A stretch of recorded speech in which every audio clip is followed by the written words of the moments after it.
Good, happy Tuesday afternoon. It's Tuesday, June 28, 2022. I'm Riley King. Welcome to this Tuesday afternoon edition of the Riley King Newscast, right here on the Riley King Network. We have a lot of news to get to this Tuesday afternoon, so let's get started right now. First up, State Licensing Board gives Chief Nursing Officer at Cheshire Medical Center her license back. Let's take a listen to that video from WMUR News 9. New on Daybreak, the chief nursing officer at Cheshire Medical Center in Keene is getting her license to practice back. News 9 reported earlier this month that the license of Amy Matthews was placed on emergency suspension after more than 500 bags of fentanyl solution were lost from the hospital. Matthews is not accused of the thefts, but some people believe that she bears responsibility as the supervisor. Okay, and there you go on that video and that report. Man wanted in connection with a deadly hit and run at Arcadia National Park. Let's take a listen to that video from WMUR News 9. A nationwide search is underway for the suspect in a deadly hit and run at Arcadia National Park. Maine State Police have identified the suspect as Raymond Lester of Portland. He is accused of hitting and killing Nicole Mulcahy on June 19th. Police are looking for a 2016 black BMW X3 with Maine license plate 5614WM. The vehicle may have front-end damage. Okay, and there you go on that video and that report. Pedestrian hit by car in Dover. Let's take a listen to that video from WMUR News 9. New on Daybreak, police in Dover are investigating a crash involving a pedestrian. It happened around 10:30 Sunday morning at the intersection of Chestnut and Orchard Streets. Police say a 60-year-old woman was in the crosswalk when she was hit by a car. She was rushed to the hospital with serious injuries. We're told the driver did stop and is cooperating with the investigation. Okay, and there you go on that video and that report.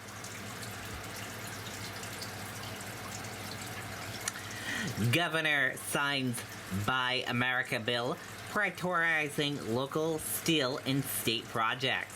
Let's take a listen to that video from WMUR News 9. The opioid epidemic is a life and death issue, not a Republican or Democratic one. That's why I voted against my party's FDA nominee, because he was more of the same. And New Hampshire's had enough of that. Major legislative win for steel fabricators in the state. Yesterday, Governor Sununu signed into law a requirement that says that any state-administered public works project over $1 million must use American-made steel. The bill is expected to boost business for the handful of fabricators still operating here in the state. It's a big win for our industry. The fact that we now can bid on public construction jobs, 90% of those jobs we will lose in a foreign competition. Big win for New Hampshire fabricators, our shops, our workers, our communities, everything. It's huge. The bill to prioritize American-made steel in the state contracts was originally filed by Senator Tom Sherman, and he is running for governor this November. Okay, and there you go on that video and that report.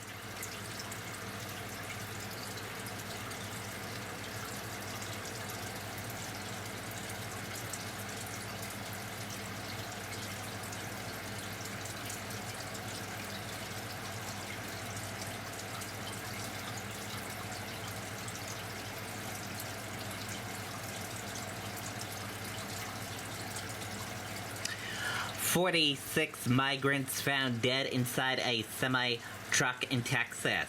Let's take a listen to that video from NBC News. A sweltering summer day in Texas.